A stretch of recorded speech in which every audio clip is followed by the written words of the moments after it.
வாழ்க்கையில, விசுவாச வாழ்க்கையில ஆண்டவர் தாங்கி பிடிக்கிறார்.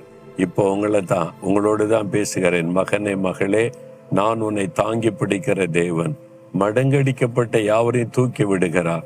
ஒருவேளை நான் விழுந்துட்டேன், அவ்வளவுதான், முடிஞ்சது, இனிமே என்னால ஜெபிக்க முடியாது, ஆண்டவருக்குள்ள வரவும் முடியாது, என் வாழ்க்கை முடிஞ்சது, ஒண்ணும் பண்ண முடியாதுன்னு நினைக்கிறீங்களா? ஆண்டு சொல்ல, இல்ல, நான் இருக்கிறேன், கை கொடு, நான் தூக்கி விடுகிறேன். தூக்கி விடுகிற ஒரு தேவன். தாங்கி பிடிப்பாரு, தூக்கியும் விடுவார். சிலருக்கு நீங்க தாங்கி பிடிக்கிற சூழ்நிலையில் இருக்கிறீங்க. சிலர் விழுந்துட்டீங்க, ஆண்டவர் கை கொடுக்கிறார், எழும்பு, நான் இருக்கிறேன் அப்படின்னு தூக்கி விடுகிற தேவன். அதனால சோர்ந்து போகாதங்க. நீதான் விழுறல, எப்படியும் போ அப்படின்னு விட்டு விடுகிற தேவன் அல்ல. நீதான் விழுந்து போயிட்டல, இனிமே நான் என்ன செய்ய முடியும், நான் உன்னை நம்பினேன், அப்படி இல்லை, நீ ஜெபிக்கிறது இல்லை, பைபிள் வாசிக்கிறது இல்லை, ஒழுங்காவும் இல்லை, நீ எப்படியும் போ அப்படின்னு விட்டு விடுகிற தேவன் அல்ல.